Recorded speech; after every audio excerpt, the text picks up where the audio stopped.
Bem-vindos a mais um PodCap, o podcast da CapTable, a maior plataforma de investimentos em startups do Brasil. E hoje nós temos aqui um papo sobre temas muito importantes no dia a dia das startups. Dados, inteligência, escalabilidade, mas não estou sozinho aqui. Trouxemos para tratar sobre esse assunto aqui a fera Fernando Gibotti, da Benex, e vou deixar para que ele se apresente aí. Muito obrigado pelo convite, é sempre muito bom poder falar, compartilhar um pouco do nosso conhecimento aqui, do que a gente tem aprendido nessa trilha de alguns anos já. Bom, a minha vida, eu resumo de uma forma bem rápida, venho de uma família super simples de Fernandópolis, meu primeiro trabalho foi em engraxate, depois jornaleiro, sempre gostei demais de varejo, e meu pai e minha mãe foram grandes incentivadores da nossa formação acadêmica, minha e do meu irmão. Eu lembro que meu pai, na vida simples que nós tínhamos, ele falava que o único caminho que nós tínhamos era o caminho do estudo, o caminho de tentar, o caminho da verdade, do conhecimento. Então, eu fiz graduação, fiz técnico em contabilidade, fiz graduação em computação, fiz mestrado em engenharia urbana, fiz doutorado em computação aplicada, fiz alguns cursos logo após o doutorado, sempre na área de computação e analytics, né, análise de dados espaciais, estrutura de dados espaciais. E nós, em 2007, fundamos a nossa primeira empresa, que era uma fábrica de software, muito voltada para aplicações espaciais, né, de cunho, de análise espacial, e em 2014 nós plantamos o embrião que agora, em 2021, em 2022, perdão, virou a Binex. Boa. Já começando por aí, né? O que faz a Binex e da onde que surgiu o nome Binex? Cara, o nome é bem interessante. Quando a NASA estava tentando buscar, né, a chegada à Lua, havia uma disputa muito clara entre a agência russa e a NASA, que é a agência americana, para ver quem chegaria, quem alcançaria esse feito, que ficaria marcado na história. E um dos engenheiros da NASA, ele colocou na lousa da sala de pesquisa uma fórmula. E essa fórmula é um B, sinal de maior, e a fórmula da média, que é 1 sobre N, somatória. E o que é bacana é que eu estive em 2006, eu fui terminar meu doutorado na Penn State University e fiz um pequeno estágio em um dos locais que a NASA mantém nos Estados Unidos, e lá eu conheci essa fórmula. Alguns anos depois, meu sócio estava nos Estados Unidos e me trouxe um boneco com a fórmula. Eu fiquei muito feliz porque essa fórmula tinha um significado muito grande para mim na época da minha formação acadêmica, que eu acabei tatuando essa fórmula no meu braço. E o nome Binex, ele vem exatamente de uma leitura lúdica dessa fórmula, que o B significa to be, o símbolo de maior, e a forma da média. Então, ser acima da média, estar acima da média, é o que significa o nome Binex, e é um pouco do que a gente traz aqui no dia a dia. E o que é interessante, que quando a gente fala estar acima da média, significa uma evolução constante. Porque toda vez que eu me posiciono acima da média, a média sobe, e eu preciso subir novamente.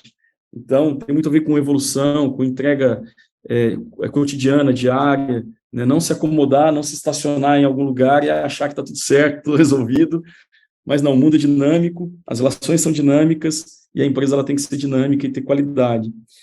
Do ponto de vista do que nós entregamos, do que nós fazemos aqui, basicamente, nós temos uma plataforma de relacionamento com clientes, que é aplicada para o varejo e para a indústria de bens de consumo, e essa plataforma ela tem 4 grandes pilares. Tem um pilar de coleta de dados, um pilar de análise, um pilar de alavancas promocionais e um pilar de ativação. Então, nós, quando vendemos as nossas soluções, sejam para o varejo ou para a indústria, nós nos conectamos no PDV desse cliente e oferecemos para as pessoas que são clientes dos nossos clientes um aplicativo, um site, onde as pessoas podem se cadastrar e, a partir daí, passam a interagir com a nossa plataforma. Em linhas gerais, a nossa plataforma entende o comportamento do consumo das pessoas, vê o que seriam as melhores ofertas para ela, em termos de conteúdo, em termos de produtos ou serviços, e ela faz uma recomendação de compra com uma assertividade muito grande, acima de 55% de conversão de vendas, para o momento de vida daquela pessoa. Então, é uma plataforma de relacionamento que, a partir do momento que ela coleta os dados dos clientes lá no PDV, a gente consegue entender o comportamento e consegue direcionar conteúdo e ofertas bem assertivas para os shoppers. E tudo isso para a gente melhorar a experiência de compra do shopper, melhorar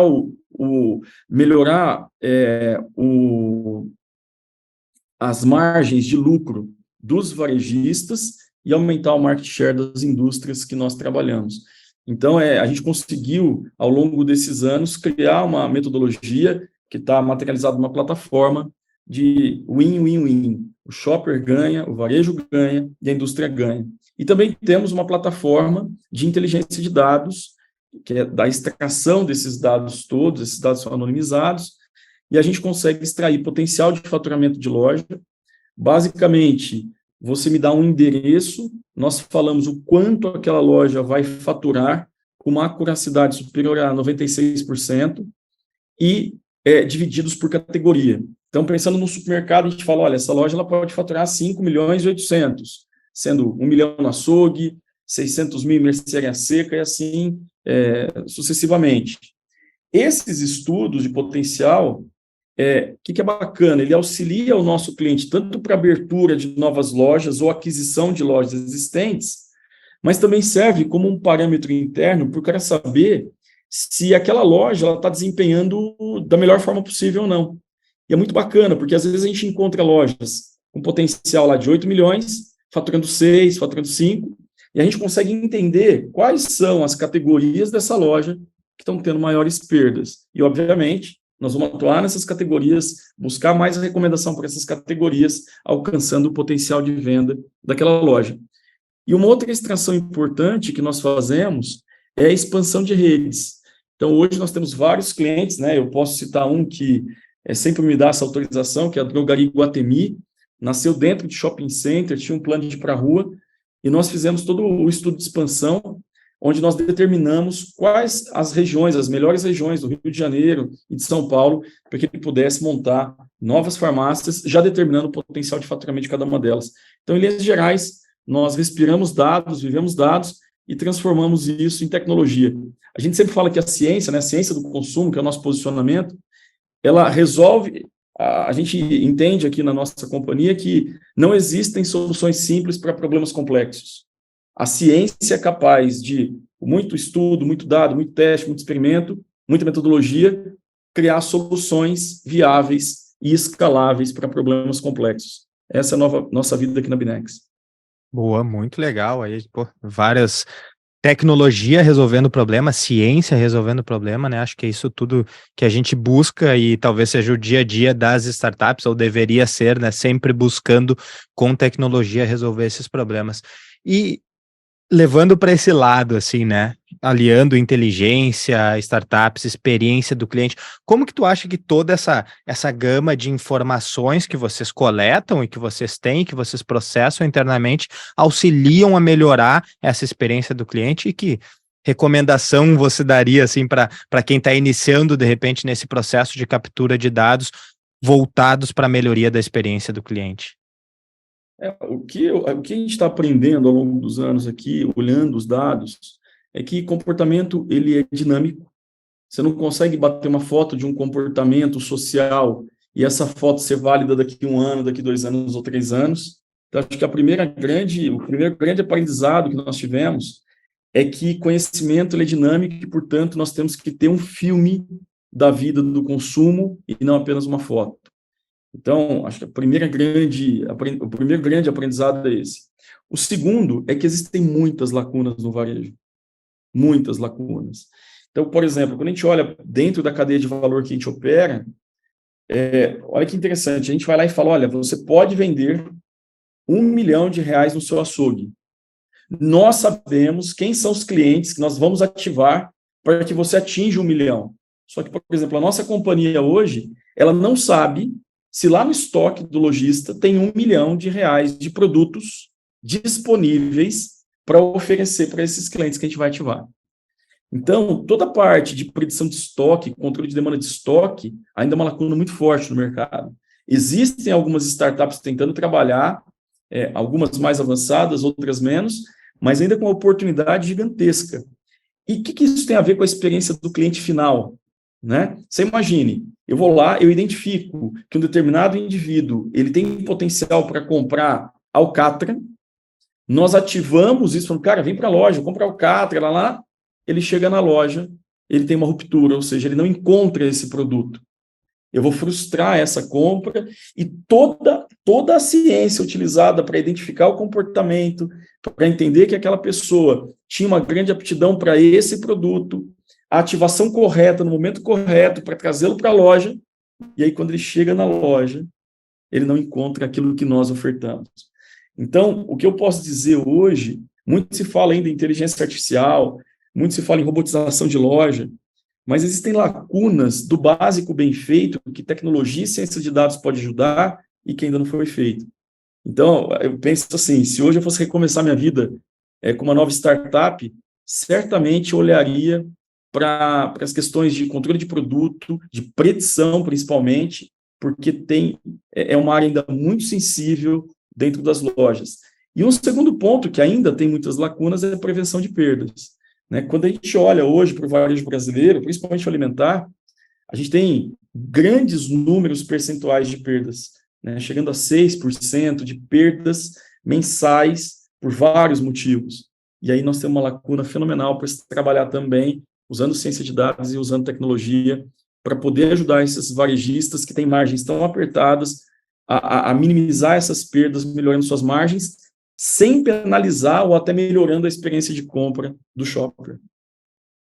Boa. E tu trouxe aí que toda essa inteligência que vocês foram criando ao longo do tempo, ela tem mais a ver com filme do que como uma foto, com uma foto, né? Dado que essa experiência é dinâmica, ela vai acontecendo ao longo do tempo. Tu vê essa captura de dados como uma vantagem competitiva ou, de certa forma, até uma barreira de entrada para que novos comecem? Porque hoje vocês já têm esse filme talvez bem extenso, né? Bem mais do que alguém que vai começar agora com a primeira foto. Sem dúvida alguma, aquilo que te fortalece te ameaça. Né? Bem esse... o grande desafio que nós tivemos no começo da nossa companhia era poder convencer os nossos clientes, né, primeiro os varejistas, de que nós estarmos lá, conectarmos a nossa ferramenta no RP, no frente de caixa, era fundamental para que nós pudéssemos auxiliá-lo. Foi muito difícil. Né? Eu até brincava aqui na companhia, eu me sentia um médico lá na década de 30 tentando tirar sangue de um paciente para fazer um exame laboratorial. Né? Você imagine bem, não existia esse hábito. Você falou, olha, eu vou enfiar uma agulha no teu braço, eu vou arrancar o teu sangue para poder diagnosticar o que você tem e poder te dar um tratamento adequado. Você imagina quantos nãos os médicos não levaram e você imagine o quanto de chateações que eles não passaram ao longo dos anos até que a população se conscientizasse que aquela prática era fundamental. Então, nós fomos pioneiros nesse segmento no Brasil e nós tivemos uma barreira gigantesca de entrada.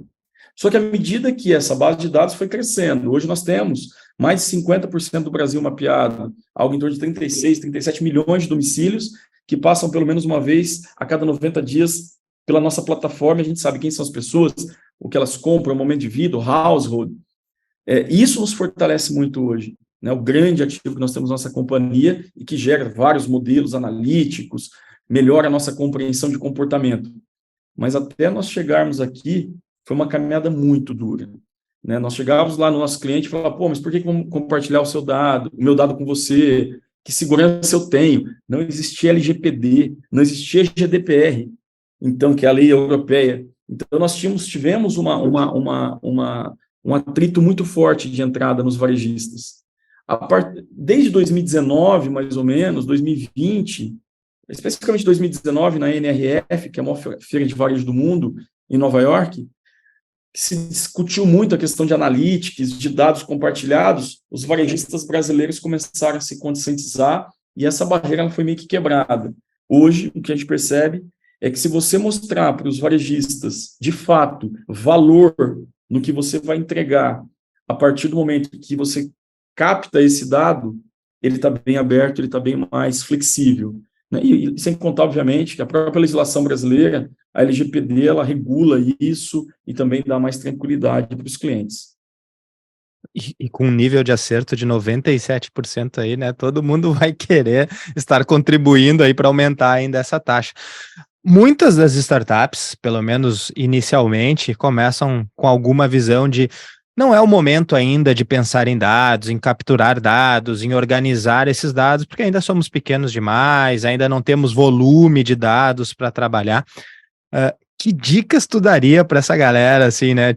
E que métricas tu diria? Não é, pode até deixar algumas de lado, mas essas aqui começa olhando desde o dia zero. Cara, é engraçado, eu me recordo que eu tenho um bom amigo que é mentor da Endeavor, ele também é líder de um fundo de investimento, e eu me recordo que alguns anos atrás, lá no início, ainda não era um PowerPoint, mas não era um MVP. Aqui a gente fala que é NPV, né? Que é uma versão para não passar vergonha. NPV. Então nós tínhamos o nosso NPV, eu fui falar com esse cara, ele falou, Gibote, é o seguinte, cara, você não está na moda, velho. Eu falei, por quê? Ele falou, você não tem as características, a pessoa do Gibote, né? De um criador de unicórnios. E o mercado agora está olhando para unicórnios. Eu falei, eu tenho característica do quê, meu? Ele falou, você tem características de um camelo, de criador de camelos. Eu até estou escrevendo outro livro que eu devo terminar em parceria com um jornalista chamado Vlad, que é um cara muito envolvido no movimento startup, vai chamar Startup Camelo. Desde o início da nossa companhia, nós tínhamos algumas obsessões métricas. A primeira, caixa. Empresa que tem caixa não quebra. Isso eu descobri muito cedo na minha vida. 2, lucro. Isso eu também aprendi lá no curso técnico de contabilidade. Uma empresa existe para dar lucro. E o lucro é o resultado de receitas menos despesas, né? Então, a gente sempre olhou muito para caixa, principalmente caixa, depois para lucro e depois para crescimento. Tudo isso orquestrando esses dados de uma forma meio harmônica, essas métricas, para tentar atingir a melhor eficiência possível da companhia. Então, o que é bacana? Nós nunca quisemos dar lucros exorbitantes, ou, até melhor, nunca pegamos um centavo de lucro da companhia. Mas todo lucro que ela deu, dentro de uma métrica de caixa razoável, nós reinvestimos para o crescimento dela. E assim foi o crescimento da nossa startup. Foi completamente bootstrap, sem absolutamente nenhuma captação, famílias simples que nós viemos, não tínhamos outra condição. Aliás, dávamos aula à noite em faculdade para poder comer, para poder sobreviver, enquanto todo o lucro que a empresa dava, nós reinvestimos nela mesma para que ela fosse tracionando. Então, hoje, e aí passou um tempo, esse meu amigo, né, que é lá da Endeavor, me manda um artigo que dizia assim, será o fim dos unicórnios e o início dos camelos? Aí foi, Gibote, acredito, isso tem 2 anos e meio já, acredito que você vai entrar na moda. Eu falei, que bom, que é legal, tô na moda, né, meu? Mas assim, a gente sempre teve muita obsessão com essas questões, crescer para nós sempre foi muito importante, mas manter uma empresa equilibrada, estável, uma dos grandes pensamentos que nós tínhamos, nós colocamos 6 pilares aqui para a nossa companhia quando a gente começou. O primeiro, nós queríamos uma empresa que tivesse perpetuidade. Eu não queria uma empresa com um voo de galinha, né, que sai, arrebenta tudo no sentido de crescimento e depois de 1, 2 anos desaparece do mercado, né, porque o produto não estava legal ou porque não teve profundidade no que fez. E o que dá perpetuidade na nossa visão? Relevância. Quer dizer, e aí vem um conselho, acho que importante para as novas startups. O problema que você está querendo resolver, ele é um problema que você está criando, quer dizer, as pessoas nem têm esse problema, você está enxergando o problema, criando e está dando a solução, ou não. Existe um problema real e você consegue, de fato, resolver esse problema, né, resolver essa dor com bastante efetividade. Para nós isso se chama relevância. Então, se você consegue ter uma solução relevante para o teu público, a tua empresa se torna perpétua. Cuidando do caixa, ela vai crescer. Eu não tenho dúvida disso. Pelo menos foi a nossa experiência. E trazendo aí, então, nesse sentido, né, preocupação obsessiva, digamos assim, com caixa, com lucro e depois com crescimento, para melhorar o seu caixa e o seu lucro, né, e também o crescimento, obviamente, qual é a importância dos dados nisso, seja na captura, seja na utilização deles no dia a dia, e, sei lá, de repente, achar alguma maneira de uma entrada no novo mercado, melhorar a utilização dentro do mesmo cliente, melhorar uma margem dentro de um grupo? Olha, a gente pensa assim, nós acreditamos numa cadeia aqui, que é uma cadeia que começa, primeiro eu preciso conhecer, depois me relacionar. O bom relacionamento gera fidelidade. E o que é a fidelidade? A fidelidade é a característica do fiel. E o fiel não trai. Tanto é que nós ouvimos muitas vezes no mercado, falar, poxa, eu quero a fidelidade do meu cliente, programas de fidelidade. Aí eu falo até, muitas vezes, quando alguém me fala sobre isso, eu falo, olha, desculpa, você não quer fidelidade. Você quer engajamento, que é o próximo passo.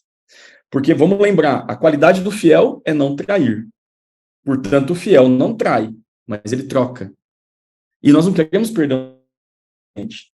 Nós queremos um cliente engajado. A gente quer um cliente que deseja permanecer. E, obviamente, que todas as relações têm sacrifícios e benefícios. Então, o que acontece? Quando eu tenho mais sacrifícios do que benefícios em uma relação, a tendência dessa relação é se desfazer.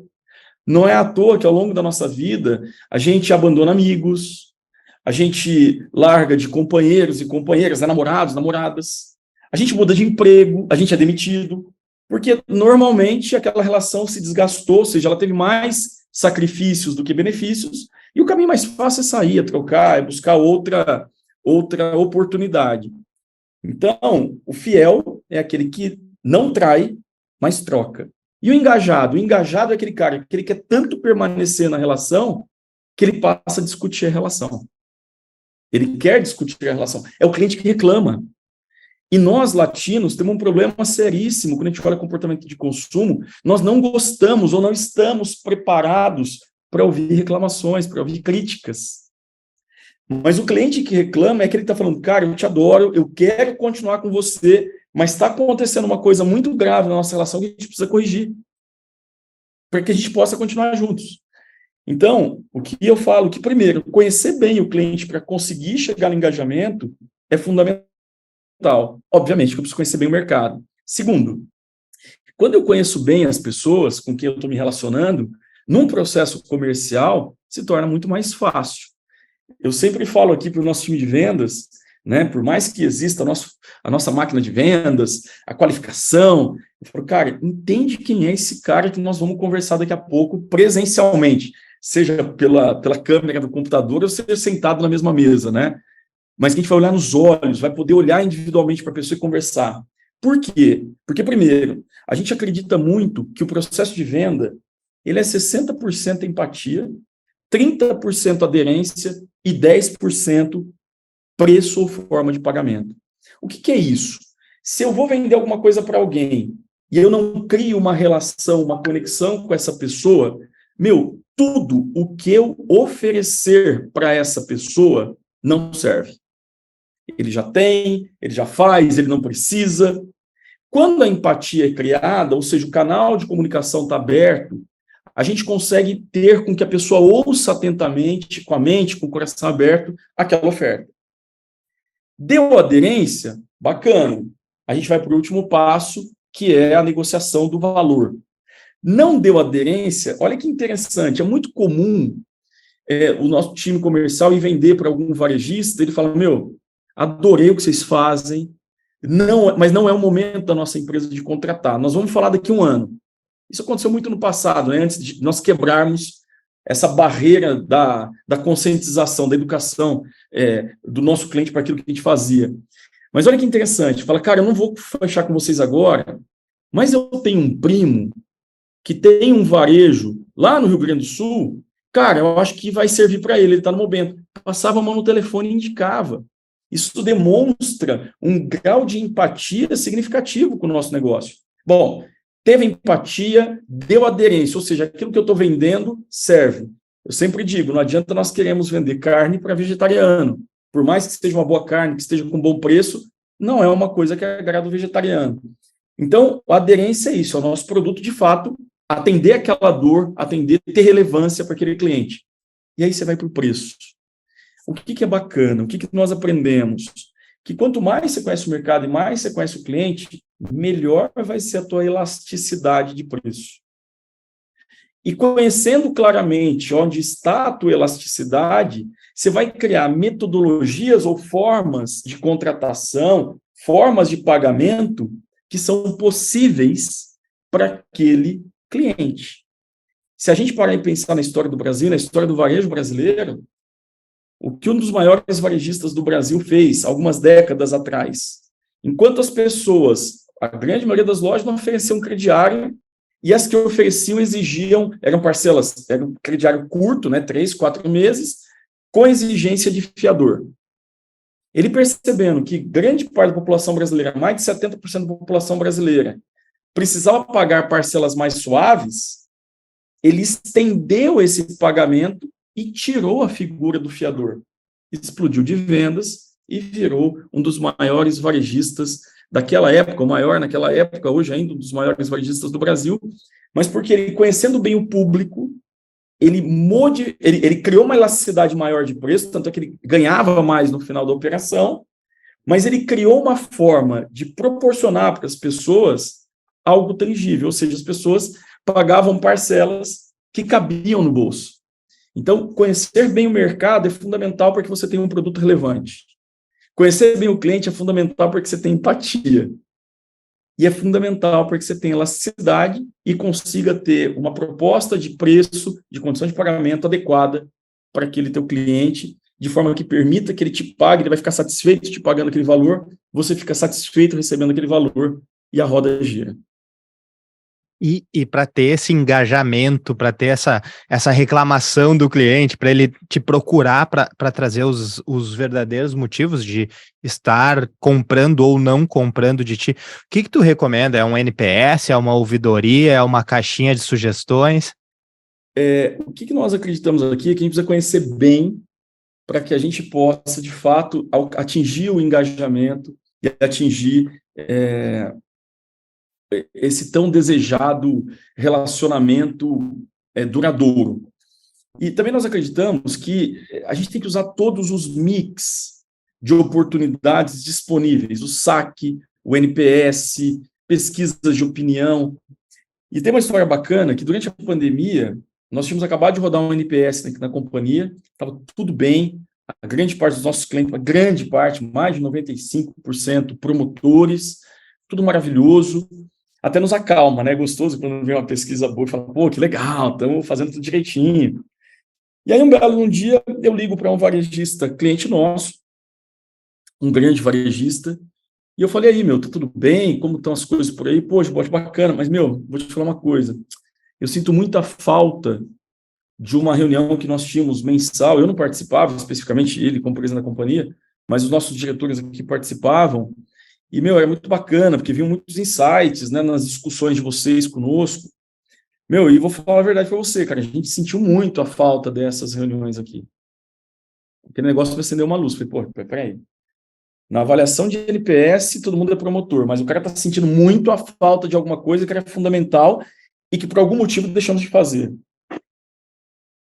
Resultado, muda-se a metodologia, aliás, pega-se uma nova metodologia, vamos pegar um novo instrumento de coleta e vamos ouvir de novo os clientes sobre outro prisma. E aí, depois que a gente fuçou, o que nós percebemos?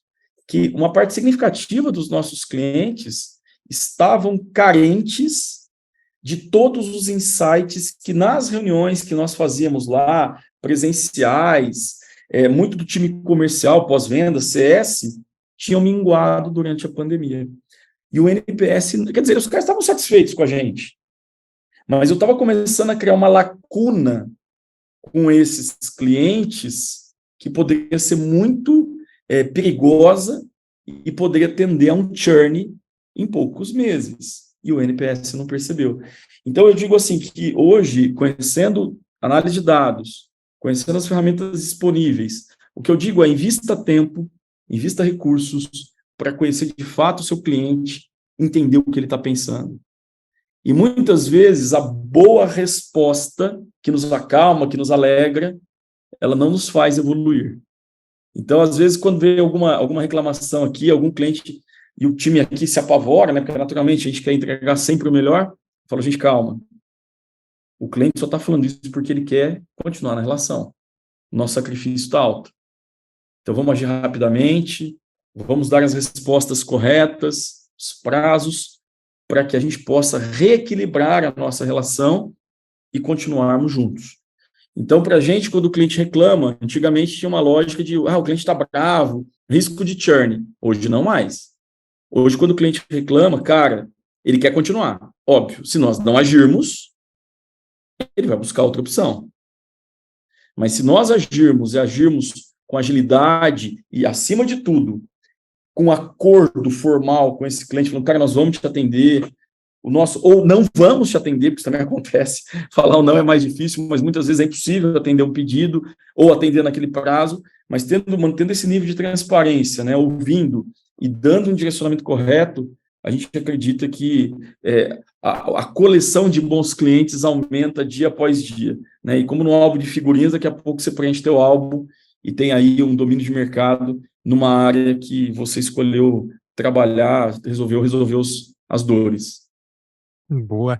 E assim, isso é sempre importante ouvir o cliente, eu acho que em qualquer ocasião, mas em empresas mais iniciais e o fato de startups, né, e procurando ali o seu product market fit, né, a solução ideal para os problemas de verdade dos seus clientes, tão mais importante é saber quais são esses problemas e se realmente eles estão sendo endereçados e como estão sendo endereçados. E aí, nesse sentido, a gente vê que passa a ser até um diferencial competitivo das startups, aquelas onde tem uma equipe engajada com clientes, né? Claro, a equipe comercial talvez esteja mais em contato, os próprios fundadores da startup também são pessoas que costumam ter mais contato, mas a gente vê uma certa dispersão do restante do time de trabalhar só dentro de casa, né? E aí a gente pega alguns casos como agora a pandemia, né? O início da pandemia, onde todo mundo viu que dava para usar o Zoom, assim como estamos fazendo essa gravação, o Zoom, o Meet,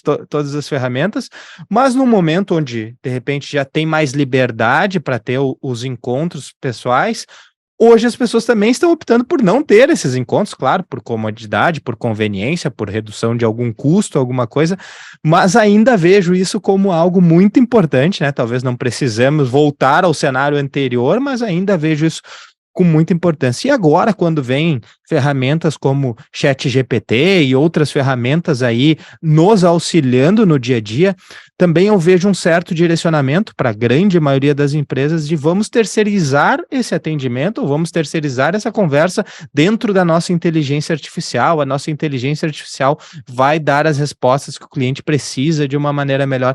Tu acha que é esse o caminho, essas inteligências, e elas estão cada vez mais inteligentes mesmo, aprendendo ali no dia a dia? Esses tempos escutei sobre até uma estatística de que uma certa empresa, né, que tinha que resolver as suas reclamações, levava até 3 dias para fazer essa resposta, e muitas vezes não eram respostas satisfatórias, como tu trouxe, muitos é só Ctrl+C, Ctrl+V, e quando instituíram a inteligência artificial, isso passou a ser em até 30 segundos de resposta e as respostas muito mais satisfatórias do que anteriormente eram dadas, né? Como é que tu acredita nessa... É um contra o outro? Como é que a gente vai lidar com esse futuro aí? Você sabe que uma vez uma pessoa me deu um conselho, hoje, Bote, lembra do seguinte, nós não tropeçamos em montanhas, nós tropeçamos em pedras, né, que são muito menores e que muitas vezes a gente não está olhando para elas. A gente já ouviu também dizer muitas vezes que a gente vence no detalhe. O que eu vejo dos encontros presenciais? Isso tem acontecido comigo hoje, eu continuo visitando os nossos clientes, obviamente que usamos de todas as ferramentas disponíveis para melhorar a eficiência de custos, de locomoção, enfim. Mas é muito interessante isso. Às vezes a gente está num cliente, a gente chega a dar uma volta na loja e vai para a reunião. Lá na reunião, a gente toca os tópicos da pauta da reunião, nós direcionamos tudo, a reunião é maravilhosa, só que aí a gente viu alguma coisa acontecendo lá na loja que nos chamou a atenção e que não foi discutido na reunião, não estava nesta pauta e não estaria na pauta seguinte. E no momento que você fala, cara, eu estava na loja olhando, eu reparei isso, o cliente fala, cara, você sabe que isso é um negócio que nós estamos começando a olhar, está nos preocupando. A gente já conseguiu atuar em questões que poderiam ter se tornado grandes problemas, mas logo no início, porque nós, estando lá pessoalmente, conseguimos detectar, conseguimos perceber. Esses dias atrás, eu estava conversando com uma pessoa e eu vejo uma pinta na mão da pessoa, presencialmente. Você já foi ver essa pinta? Porque eu já tive problemas de pessoas próximas a mim com uma questão de uma pinta na mão, isso é um problema sério. Então, eu vejo que o presencial ainda te dá uma oportunidade, depois que termina a reunião, que você tomar um café, tomar uma água, que a pessoa vai te acompanhar até a porta, quando você chega e entra, porque nós temos os nossos sentidos, né? Nós temos a nossa visão, o nosso olfato, e isso tudo vai nos dando sinais. Para quem lê o livro Blink, ele já está antigo, mas é um livro super bacana, a gente acredita muito, a neurociência já explica isso. Então, acho que esse é um ponto importante. Sem dúvida alguma que as ferramentas, elas vão ajudar. Assim como o Word nos ajudou a escrever mais rapidamente ou editar mais rapidamente um texto, quando era feito à mão e a caneta nanquim, e o e-mail nos ajudou a levar mais rapidamente esse texto, depois o WhatsApp, né, levar esse texto imediatamente para qualquer lugar do mundo, e isso é fundamental. A gente tem que adotar o chat GPT, as inteligências artificiais, ou as computações generativas que estão acontecendo, elas vão nos ajudar. Eu acho que o grande risco que nós corremos é exatamente por ter respostas muito rápidas, sem nenhuma reflexão de um ser humano, eu não dei a importância devida para aquela resposta. É mais ou menos assim, hoje, quando alguém me escreve, se uma pessoa íntima minha me escreve uma carta me desejando feliz aniversário, por exemplo, eu prefiro 1000 vezes receber essa carta escrita à mão do que uma carta impressa num papel lindo, com uma logomarca e uma assinatura de secretária de médico, né, que é sempre o mesmo padrão. Eu digo que o meu grande medo, é o que a gente tem falado muito aqui na companhia, cara, vamos usar tudo que tem de tecnologia, vamos usar tudo que nos facilita a vida, mas não se desprenda dos detalhes, que são as pedras que vão estar no caminho. Então, meu grande medo é esse. Da mesma forma que alguém descobriu lá atrás que era um Ctrl+C, Ctrl+V para qualquer tipo de pergunta, a resposta era a mesma, esse sentimento permanece. Agora as respostas são mais inteligentes, mas elas não foram percebidas, elas não foram sentidas muitas vezes pelas empresas. Então, não se consegue compreender o tamanho, a dimensão do problema que tem por trás daquela pergunta e não se toma uma ação preventiva para evitar grandes problemas futuros da companhia, né? Então, eu acho que o equilíbrio das duas coisas é o futuro. Eu lembro que na minha época eu me formei em 1996 em ciência da computação. Na época, o que se dizia era o Kasparov versus o Deep Blue, né? Quem ia ganhar? Pô, aí foi lá, o Kasparov ganhou uma, depois de Deep Blue.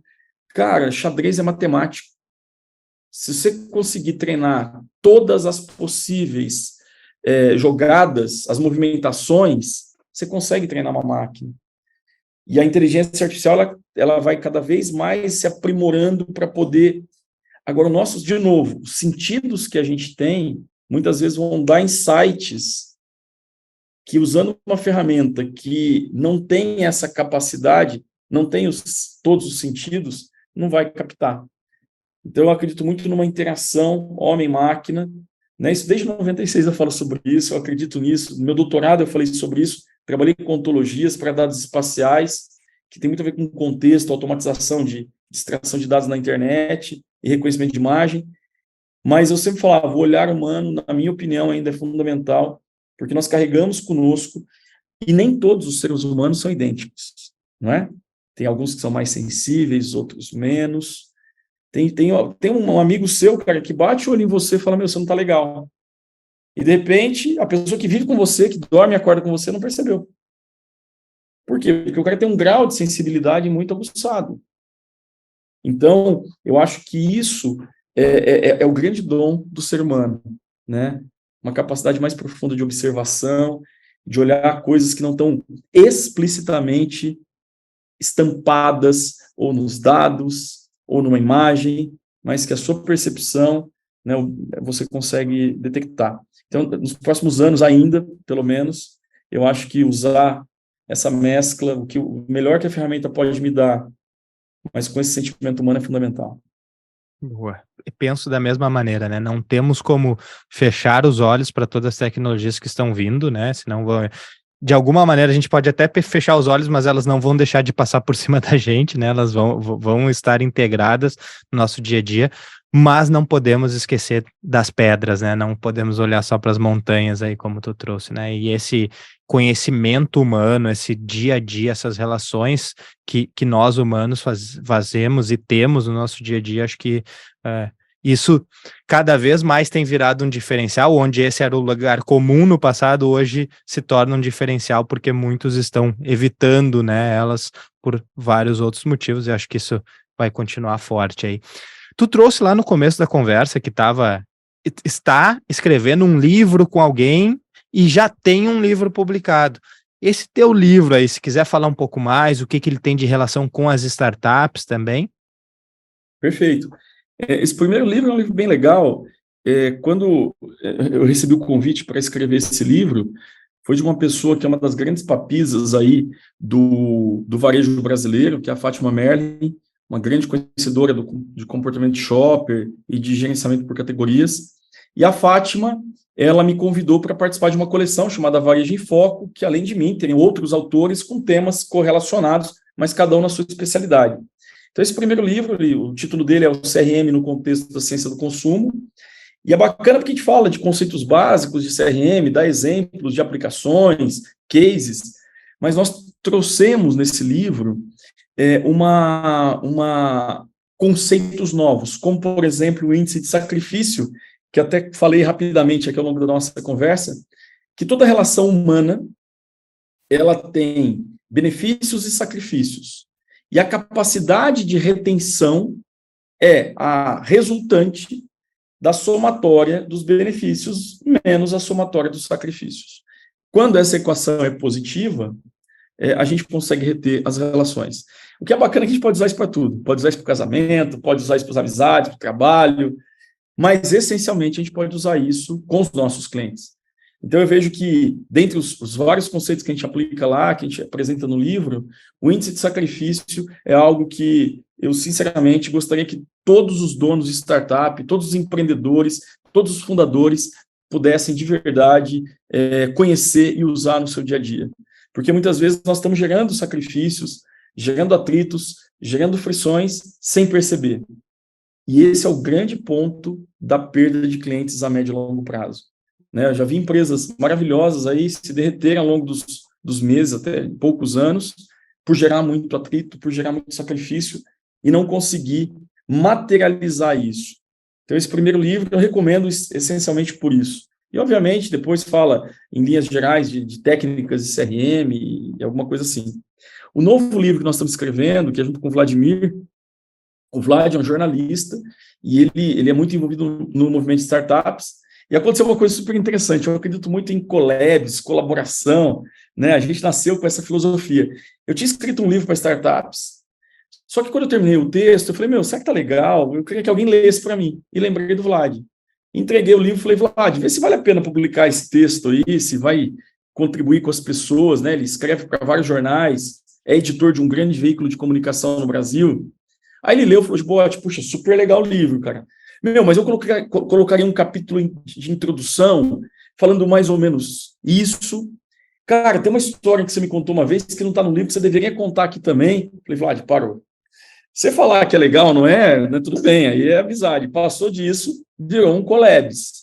Então, vamos fazer o seguinte, vamos escrever a 4 mãos esse livro, né, vamos reeditá-lo antes do lançamento, e a gente está na fase final de lançamento desse livro, já tem um título, inclusive, que é Startup Camelo, e a gente lá vai contar um pouco da história das startups, o momento atual que a gente está vivendo, desde do início do Covid até agora, e a gente fala um pouco, aí, não personificando a nossa companhia ou a nossa experiência, mas um pouco da nossa experiência, da experiência de empresas do ecossistema que a gente vive, do que a gente está enxergando de que vai ser o mercado futuro. Então, esse é um texto que eu colocaria como obrigatório para qualquer pessoa que está no mundo de startup ou que está pensando em iniciar esse mundo. A gente escreve romances, né? A gente fala de coisas técnicas, mas de forma lúdica. Eu brinco que é livro para a gente ler no banheiro, né? Leitura leve, não muito técnica. E então, essa é a nossa nova obra aí, que se tudo correr bem, a gente vai lançar no início do próximo semestre. Boa, legal. Talvez quando esse episódio for ao ar, o livro já está publicado, então que bom que já deixou o nome do livro aí para as pessoas procurarem. Talvez tenha sido em primeira mão aqui a divulgação, não sei dizer, né? Mas aí, ó, em primeira mão aqui você ouviu aqui no podcast da CapTable. E falando aí no futuro da Benex, a Benex vai fazer rodadas de captação, a Benex vai investir em startups, a Benex vai comprar em startups, tem alguma dessas coisas nos planos aí? Eu brinco que nós somos open to job, né? Nós estamos abertos para trabalhar e para fazer as coisas. O que eu vejo, né? O comportamento da sociedade, ele é muito dinâmico, ele é muito evolutivo. Como uma empresa de ciência do consumo, além de observar os movimentos de consumo no varejo, nós observamos muito o movimento mundial do comportamento dos investidores, das empresas, né, do consumidor. Então, eu sempre digo que a grande sacada é a gente poder entender o que está acontecendo, qual é a tendência, ver se aquela tendência nos serve conceitualmente. Por exemplo, nós não nos encaixamos no perfil dos unicórnios, né? Double, triple, essas coisas nos incomodavam um pouco, né? Queima de caixa excessiva. Por mais que fosse uma tendência, não, vamos continuar a nossa toada aqui, vamos amargar alguns anos por estarmos fora da moda, né? Imagine você hoje chegando aí na praia do Leblon de terno, gravata, você está fora da moda, você está fora do que está acontecendo, né? Mas paciência, vamos aproveitar a praia do meu jeito, né? Tem espaço para todos. Mas eu acho que a grande sacada é você conseguir adiantar as tendências e você poder estar aberto para poder levar a tua companhia, obviamente respeitando os teus princípios, respeitando aquilo que são os teus valores, mas fazer o melhor para os clientes, fazer a companhia crescer. Então, a gente sempre está olhando muito os movimentos de consolidação do mercado, né, os movimentos com os fundos de investimento, os movimentos de abertura de capital. Então, o que eu posso te garantir é que nós olhamos todas as oportunidades, com a mente aberta, com o coração aberto. Eu e o Thiago, que é fundador comigo aqui na companhia, foi meu aluno na graduação, foi meu aluno na pós, um cara espetacular. A gente sempre colocou como uma meta aqui, cara, proporcionar o melhor para todo mundo, melhor para os nossos investidores, para os nossos clientes, para os nossos colaboradores e para nós mesmos, obviamente. Mas, assim, sem muita distinção, sabe? É o equilíbrio, a gente acredita muito que tem que equilibrar todas essas partes. Então, o que for necessário fazer para que a nossa companhia continue sendo relevante, continue levando produtos de qualidade, resolvendo dores reais, né? E seja perpétua, nós vamos fazer. Seja uma captação, seja uma joint venture, seja aquisição. Então, a gente está falando com muita gente, está num momento muito gostoso, podendo entender mais o mercado, entender como as pessoas pensam, e essas movimentações estão acontecendo, né? O mercado está meio... eu digo que a gente tem um livro do Alvin Toffler, que eu adoro, lá da década de 80, que é A Terceira Onda. Quando a gente lê esse livro hoje, fala, poxa, Bota, esse livro aí, ele está falando tudo que está acontecendo hoje, mas ele foi escrito lá em 83, 40 anos atrás, onde não tinha internet, não tinha celular, não tinha nada. Mas o bacana é que ele fala do engodo. Eu acho que o mercado está passando por um engodo agora, e lá no livro do Alvin Toffler, cara, é muito legal. Ele fala do engodo da confluência, que é o encontro da onda quando vai e volta, né, que dá aquele rebuliço. Então, o mercado está assim, mas o que é bacana é que eu já comecei a perceber sinais de novo positivos no mercado. Recentemente, um fundo super importante mundial veio falar conosco, falou, olha, nós não estamos prevendo fazer nenhum aporte nesse semestre, mas a partir do último trimestre de 2022, a gente já está querendo voltar a fazer aportes grandes, são cheques grandes, né, cheques acima de 100 milhões de dólares, e então eu achei muito positivo, né, a gente ser procurado e poder falar com o fundo agora, nesse movimento aí de engodo, de confluência que a gente está passando. Então a gente está muito atento, meu, tentando ver o que é melhor aí para todo mundo e fazer prosperar. A gente sempre pensa que a gente tem que prosperar sempre. Boa, legal. Ali tu falou 2022, mas 2023, só para não ficar datado e o pessoal achar que esse episódio é de 2022 ainda, né? A pandemia fez isso comigo, cara. Eu confundo 21, 20, 20, 21, 22, 23 em um ano só.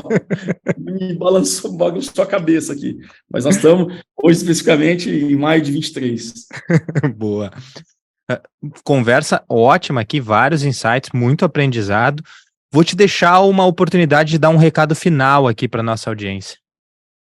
Cara, primeiro agradecer profundamente. A gente sempre respeitou muito a CapTable.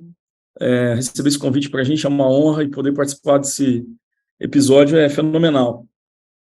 O que eu quero dizer é o seguinte: a gente é bombardeado o dia todo por más notícias, né? É muito maluco esse negócio. A gente é bombardeado por toda a mídia ou por uma parte significativa da mídia. Nós somos bombardeados pelas pessoas tão próximas de nós. Nós estamos vivendo um momento muito interessante da sociedade brasileira, onde perpetuar ou falar sobre coisas ruins está na moda, né? Está na moda. Então, você liga a TV, é coisa ruim, o jornal é coisa ruim, mas antes era, tudo bem. Mas na internet, nas redes sociais é coisa ruim, no café do escritório, o que eu tenho falado aqui dentro da companhia, passamos recentemente por um layoff grande, nós demitimos 57 pessoas, só quem é empreendedor, só quem é fundador de companhia, quem está dentro, sabe o quanto dói. Para vocês terem ideia, eu acho que é legal a gente compartilhar isso. Eu sempre, quando eu fico ansioso, nervoso, eu engordo. Eu emagreci 6 quilos nos últimos 20 dias para poder liderar esse layoff, porque é muito triste você demitir as pessoas, por qualquer motivo que seja. Puxa vida, mas não estava tão produtivo, não estava... mas é um pai de família, é um ser humano, é alguém que tem sonhos, que apostou em você. Então, você interromper isso não é muito legal, né? Então, mas o que eu posso dizer, e o que eu tenho dito aqui fortemente para todo mundo, cara, vamos falar de coisa boa. Tem muita coisa maravilhosa acontecendo, tem muita oportunidade, né? O nosso país, ele é um país que vai continuar nos próximos 20 ou 30 anos tendo oportunidades gigantescas. E se esse país está pequeno, cara, vamos buscar a América Latina, vamos buscar a Europa, vamos buscar o mundo. As oportunidades estão aí.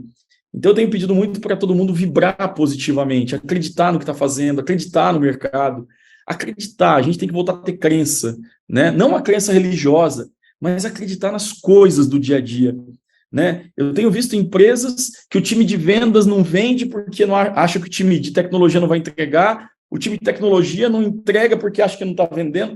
Cara, vira uma loucura. Eu falo, gente, a gente tem que pensar positivo. Eu tive numa startup recentemente, estava até avaliando essa startup, e era bem esse o cenário. Sócio brigando com sócio. Eu falei, cara, parou, vocês estão ficando loucos. Vamos falar de coisa boa. Eu falei, a partir de amanhã nós só vamos contar piada. Vamos ficar uma semana aqui nessa empresa contando piada. A alegria não nos tira a seriedade. Então, o que eu gostaria de deixar é isso, né? Eu vejo que nós que somos empreendedores, que tivemos alguma ideia e que investimos nessa ideia, nós temos que acreditar, temos que ter a crença. A crença que está bom, que vai melhorar. Ótimo, mas está fogo, os indicadores, o dólar caindo, o juro. Tem coisa boa aí no meio.